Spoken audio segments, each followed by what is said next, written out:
Assalamualaikum warahmatullahi wabarakatuh. Hai adik-adik, ketemu saya Bu Hani Latifah. Gimana kabarnya hari ini? Semoga sehat-sehat saja ya. Pada video hari ini Bu Hani akan membahas bab 2 Matematika kelas 8 SMP, yaitu sistem koordinat kartesius tentang kedudukan titik pada bidang kartesius. Jadi siapkan alat tulis kalian ya, jangan sampai ada yang terlewat, karena akan ada pertanyaan-pertanyaan yang wajib kalian jawab di tengah-tengah video. Mari kita belajar. Sebelumnya Bu Hani akan jelaskan dulu tujuan dari menonton video ini. Nah, setelah menonton video ini diharapkan kalian bisa memahami istilah-istilah yang ada pada bidang kartesius, memahami kedudukan suatu titik terhadap sumbu X dan sumbu Y. Maka dari itu, Bu Hani akan menjelaskan dari konsep yang paling dasar. Jadi, tetap pantau terus ya. Nah, jadi bidang koordinat itu kurang lebih seperti ini pada gambar. Nah, dalam bidang koordinat itu terdapat sumbu X yang secara horizontal itu loh, ke kiri dan ke kanan. Juga ada sumbu Y yang secara vertikal, ke atas dan ke bawah. Nah, perpotongan antara sumbu X dan sumbu Y itu disebut titik pusat. Titik koordinat itu ditulis sebagai X, Y. Pakai tutup buka kurung loh ya. Nah, X itu disebut absis, sedangkan Y itu disebut ordinat. Sebagai contoh nih ya, jika diketahui titik koordinat 1,3, maka dapat dikatakan bahwa 1 adalah titik X atau absis, sedangkan 3 adalah titik Y atau ordinat.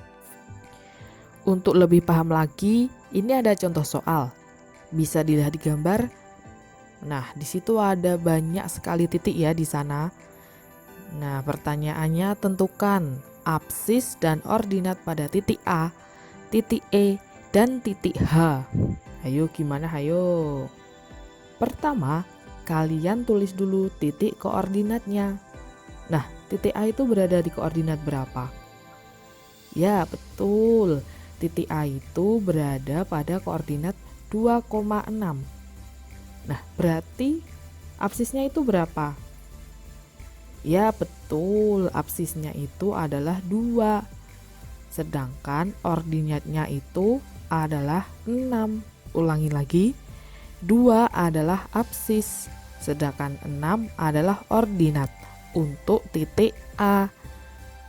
Nah, untuk titik E dan titik H, coba kalian kerjakan di buku catatan ya.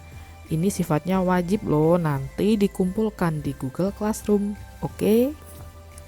Selanjutnya kita akan membahas tentang kuadran pada bidang kartesius.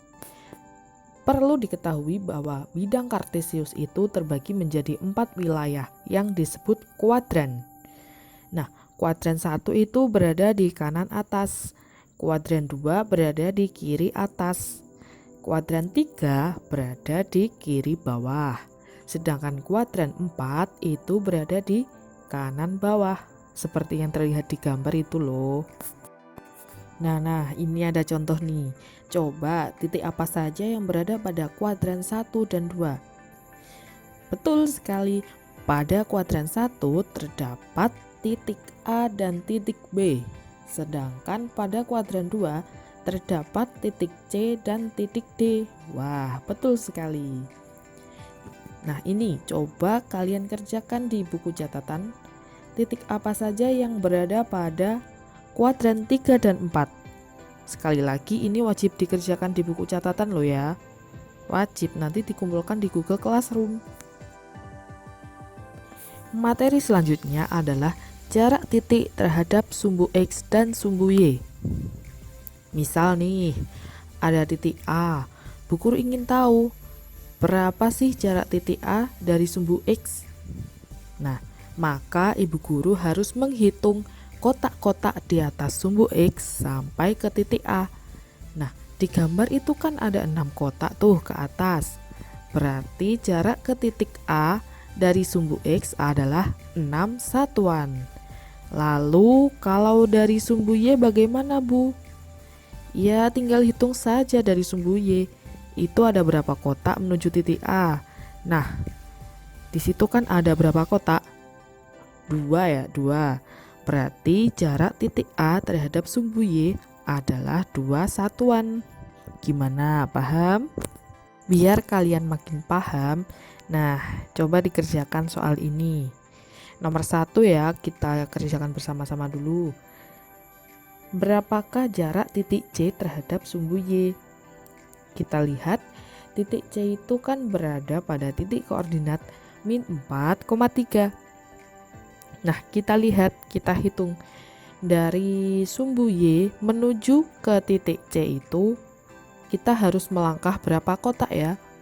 Dihitung dulu. 1, 2, 3, 4. Nah, kan melewati 4 kotak.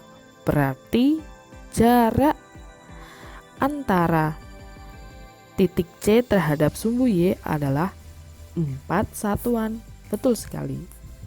Nah, untuk nomor 2 sama 3 dibuat latihan ya. Itu sekalian nomor 4.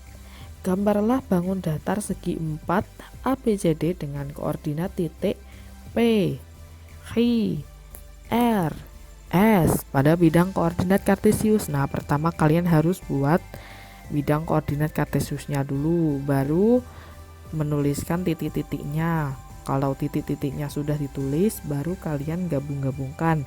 Nah, itu berbentuk bangun seperti apa? Nah, itu dibuat latihan ya. Nanti kalau sudah latihan-latihannya tadi dari yang awal sampai akhir ini difoto, terus dikirimkan di form Google Classroom, oke?